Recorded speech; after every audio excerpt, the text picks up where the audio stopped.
Hello, my name is Bryan Angus. I'm going to show you my printmaking process in lino printing, and I wanted to make a print specifically during the period of the lockdown. Eventually, the finished prints I will sell for a charity, but right now I'm going to show you the processes I use in making my reduction lino prints. I had an idea sitting in bed, so I had a bit of paper next to me, and I had made a little sketch, and that was the first idea.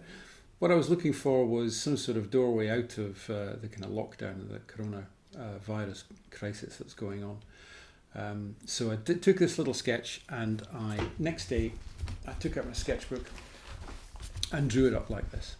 Now, it's a made-up scene. It's the hills in the background are local. Those Benihee and Tapanoth. They're not quite that close to each other, but they are both in Aberdeenshire. But other than that, the design is something that's about escape or getting away from places you don't want to be, really.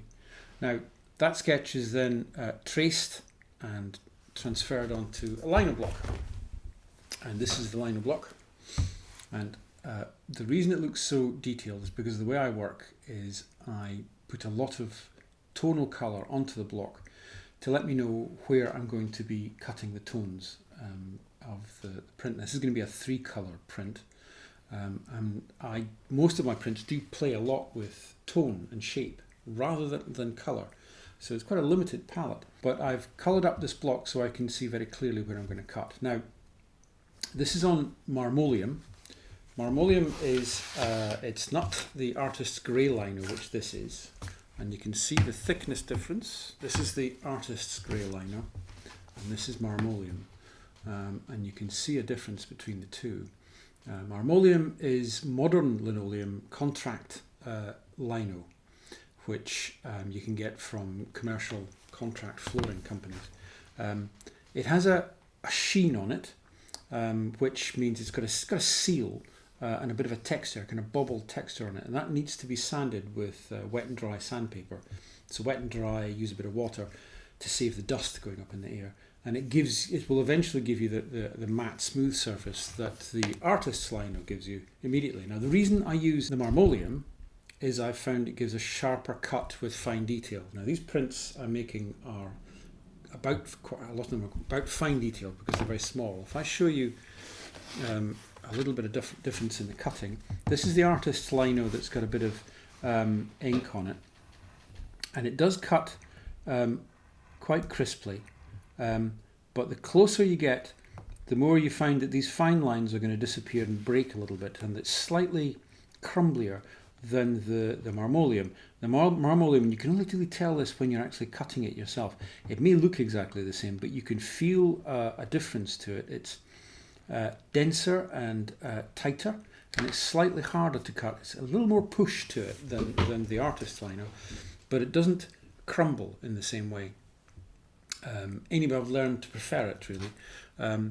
So I just wanted to show you that and some of the tools I'm going to use before I cut. These tools, these are part of a group I inherited. I inherited about a dozen tools from 2 artists who are either retired or passed on and didn't want to use them anymore. And these are comparatively antique. These are the modern file tools that a lot of people out there are using. Now, to keep these sharp, I do 2 things. Once, maybe twice a year, I send them to Lawrence in Brighton, and they have a sharpening paid process. So they take them and they sharpen them for you. And the other thing I do is I use this. It's called a slip strop, and this hones the tools. Now, what this does is it brightens the tools just a little bit for the process just before you cut. So each time before I go to a cutting session, I would take a tool and I would just hone it a little bit like this. This is the same as the old-fashioned barbers. You'd see them with a cutthroat razor, and they're stropping it back and forwards on a piece of leather, and this is a piece of leather here. And what that does is just brighten it. It just hones the tool. It doesn't sharpen it. So I don't sharpen it every time I use it. I hone it every time I use it, and that's going to give me a nice bright, sharp cut. Okay, now the reason I'll tell you about the materials I've used to colour this block with, because a lot of people ask me that because of the nature of the sort of artwork on the block.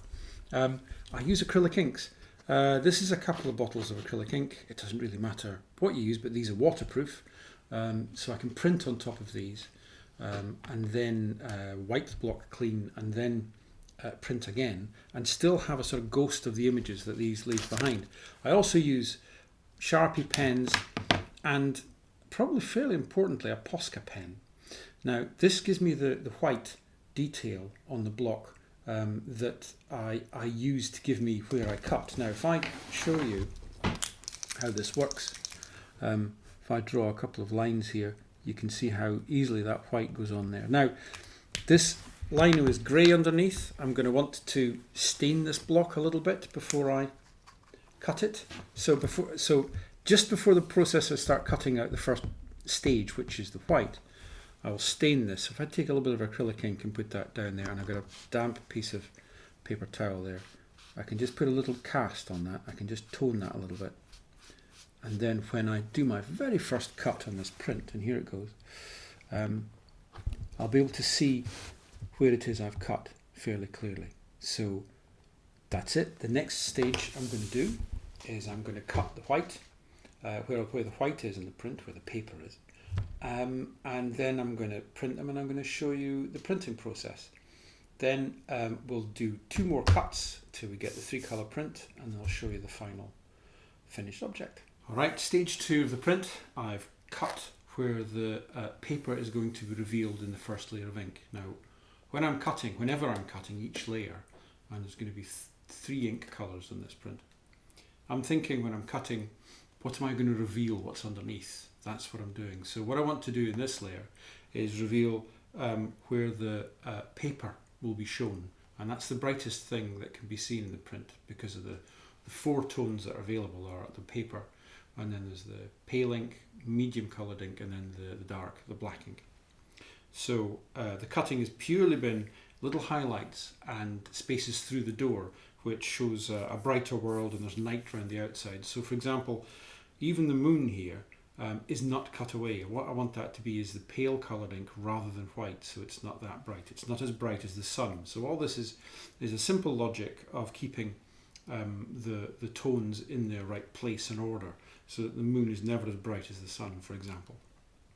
Okay, remember this is mounted on MDF. This is just glued on with some Evo stick, and I've made a jig which is just 2 sheets of MDF, one with a cut in it, a window in it, and this is what's going to register the paper when I'm printing. So this fits in quite snugly.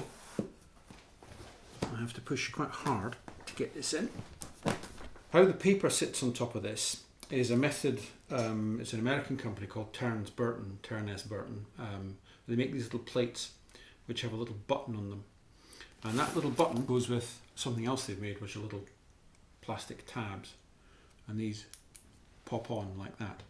So what you do is you get your sheets of paper and you attach your plastic tabs, and those tabs pop on to these buttons here, and then the paper is registered for every time that you make a print. I largely use ink from a company called Intaglio. It can come in these tubes or it can come in smaller tubes, and what I've done is I've made the 2 mid-tones, if you like, obviously paper being the lightest colour. Black is in a tube over there, I don't need to worry about that. But the 2 colours, I've made 2 little pots of the colours that I'm going to use for the print. That's a mix-up of 2 different blues, some burnt umber and some grey, and some black and white. So the ink here, I want to be reasonably light, or long, I think as they call it in printmaking. A lot of this will reveal how I'm not a trained printmaker, I'm sure. Let's get some ink on this block and make a print. This roller is a Durathene roller, so it's quite soft, and it's one of the couple of things that made my prints improve dramatically when I started. One of which was getting sharper tools to work with, and the other was getting a really good roller.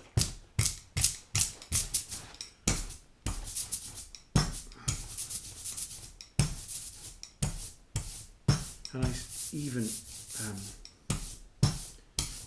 layer of colour on this.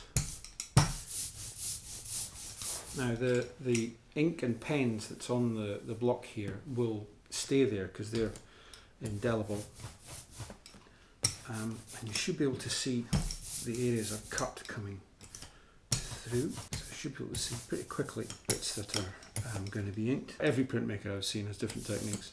It's always interesting to see in people's studios and what they do. This is covered in parcel tape, so the ink will wipe off very easily. Okay. And I'm going to use this press, which is it's a traditional Victorian book press. Got this from the studio of Ian Campbell in the Black Isle. His son Jonathan gave it to me. It's great to have something of such quality. There's a little pad of newsprint and a board. Now, given the size of the print, the length of it, I'm going to give this 2 passes.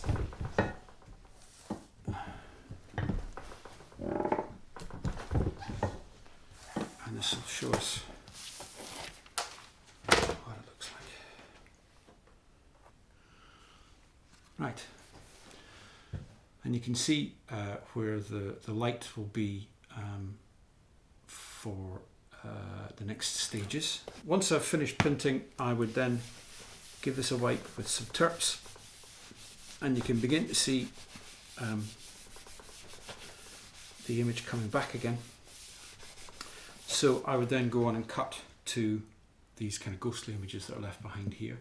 So this is my template for cutting the next colour. I will finish printing the edition. I'm going to do about 30, and then I'll print the next colour. So that's going to be the next stage.